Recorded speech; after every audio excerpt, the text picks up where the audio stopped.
Chapter 52, Cave. I woke up when Mommy woke up, and she sort of woke everyone up because we had to worship the Lord before Sam and Dr. Morcassius went off into Mammoth Cave. After worshiping was over, Dr. Morcassius and Sam went off to the tour check-in, and Dr. Morcassius reminded Mommy that we have late checkout for free. Mommy and Joe got back into bed. We got back onto bed. We slept for the night to cuddle with Daddy, and I joined him. Hi, I said as I was getting on the bed. George, you've been here the whole time. There is no need for you to say hi, said Daddy. Oh, okay. Can I at least join you, I asked. Always, said Mommy. I then crawled into bed with my parents. Is this what you have been doing the whole time, I asked. Maybe, answered Daddy. We may go on a walk later, just Daddy and I, answered Mommy. Where to? I asked. There's a trail that goes by our hotel, which is a lollipop that's just a third of a mile long, answered Daddy. Is it shaped like a lollipop? I asked. Yes, answered Daddy. But first, I want some cuddle time with you and Daddy. Daddy, Mommy said. Mommy even wrapped her arms around us. I love you, said Mommy. I just hugged her tightly because I was too overwhelmed by love for words and I couldn't hear what Daddy was saying. When I let go, we weren't hugging, but we were super close to each other and Daddy rubbing my back. Isn't your Mommy the best and just plain beautiful? Daddy asked. Yes, she is, I said. Mommy even made a noise that she makes a lot when she and Daddy are cuddling, which is a mix between humming and a cat purr.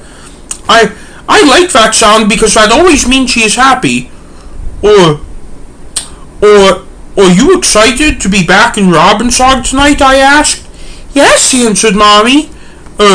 Yes, and the best part is that I'm not working because even if we are not going to be on vacation, I can still take the time off, said Daddy. Sweet, I said. There was a pause that was interrupted by Mommy a few seconds later. What are we doing for lunch and dinner? Mommy asked. There is a cafe at this hotel. In fact, in this building, but you have to walk outside to enter through a different set of doors to a different room, answered Daddy. Is that where Marcus and Sam went? Mommy asked. I don't know, said Daddy. What about dinner, though? Mommy asked. We can stop somewhere on the way up, said Daddy. Remind me, how long do we have left? Mommy asked. That's a Sam question, I said. He's right, said Daddy. Marvin got up and put on her cloak and cane. Where are you going, Valley? I think you and I should go on a quick walk along the trail by us, because I don't think we should sit around all day if we're going to sit in the car for many hours after this, said Mommy. You're right, said Daddy. Don't leave this room, Georgie, said Mommy. Mommy and Daddy then left the room and went on their romantic nature walk, while I remember my pillow moving last night, so I lifted up to check and see if there was something under it, and there was a note under it left by Dr. Morcassius. The note is the answer to the 7th riddle at the Cannonball House in Macon, Georgia, which was also 5, and they solved the 4th from the Hidden Land, which meant that riddles 4 through 7 all had the answer of 5. He also said in the note that I could solve the 8th one myself. The 8th riddle was create a number just by using basic functions of all the same, with the answers of the 4th through 7th riddles by using the cave in mind, and take away the numeral of the answers of the 4th and through 7th if they are there. We're in Mammoth Cave. Mammoth means big, and I know the way the numbers get big fast, multiplying. 5 times 5 times 5 equals 625, but there can be no 5s. So the answer to the riddle is 62. I then texted the answer to Dr. Morcassius and Sam as Mommy and Daddy were walking back in the room. Thank God they didn't see what I was doing. How was your walk? I asked when they entered. Beautiful, said Daddy. I wish you had your cloak, because you could do it in your wheelchair, said Mommy. Me too, I said. What time is it? Daddy asked. 11 Robbinsog time, because we are in the Robbinsog time zone. I don't want to do nothing, but at the same time, what can we do because of George? Daddy asked.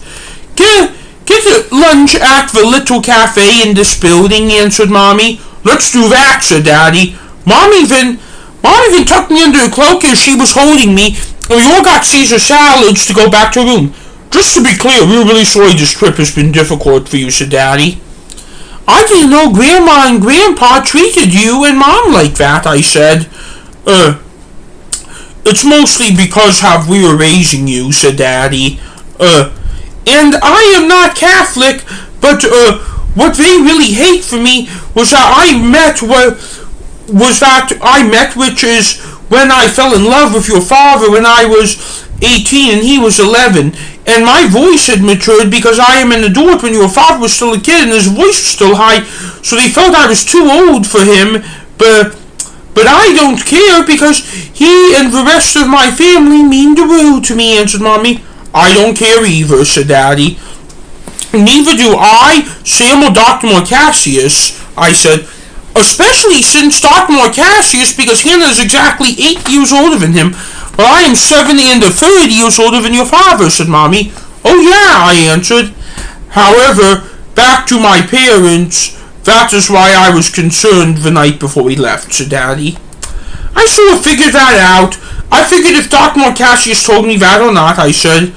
Either way, it is not important, said Mommy. I'm sorry that you had to put up with all this in the wheelchair too, because I know that makes everything more difficult, said Daddy. You know, the truth of the matter is that you're being more mature right now than all of us, because your father and I and Marcus have all cried because of all we have needed to put up with, and you have not, said Mommy. What about Sam? I asked. Sam is Marcus's partner in crime. Even if I consider it for Marcus, I consider it for Sam, even if it is not true, Mommy answered. Why? I answered. Because Sam still owes us $5,000, said Mommy. So you just treat him like that? I asked. Yep, until he is out of debt, said Mommy. We then finished our salads, and then we threw the containers away, and after that we just laid on bed and cuddled as we were waiting for Dr. Morcassius and Sam's tour to end. Are we going to return to court tonight? I asked. Yep, it is open 24 hours, said Mommy. So you're just going to have the rest of winter break in Robbinsog? I asked. Unfortunately, yes, said Mommy.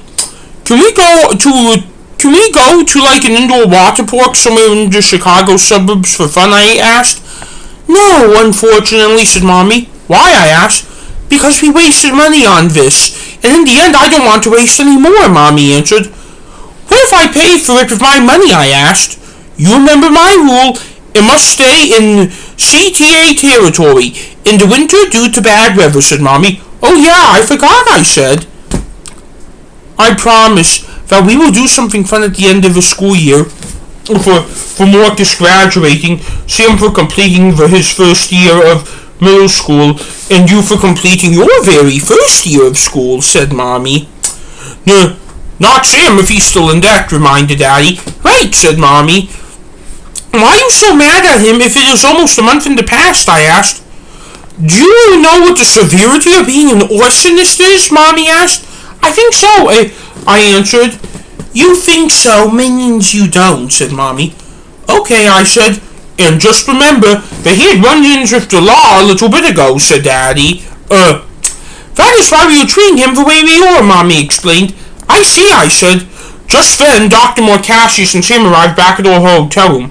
We are all packed up, said Daddy. How was that cave tour for your birthday that I didn't authorize? Mommy asked. Amazing, answered Dr. Morcassius. Are you two packed? Mommy asked. Yes, Dr. Morcassius and Sam both answered once. Then I'm going to check out. It is time for us to depart for Robbinsog, said Mommy. I'll load up the car, said Daddy. The three of us can go with him. Marvin, can you carry George under your cloak? Mommy asked. Yes, I can, said Daddy. I was then carried out to the car, with the next 5 minutes being spent loading it up, and when Mommy came out with when those 5 minutes were up. Do we have everything? Mommy asked. Yes, answered Dr. Morcassius as he was getting in the front seat. Very good, said Mommy. The rest of the family got in the car. It was so nice of Daddy Daddy to sit next to me with all those few minutes before everyone came out to protect me from facing society. How much gas do we have? Sam asked Dr. Morcassius as he was starting the car. 250 miles, Dr. Morcassius answered as he was pulling out of our parking spot. Fill it up in Indianapolis and we'll do it again when we get much closer to Robbinsog, said Sam. It was about a 10-minute ride back to I-65, which we began to travel north on as soon as we got onto it.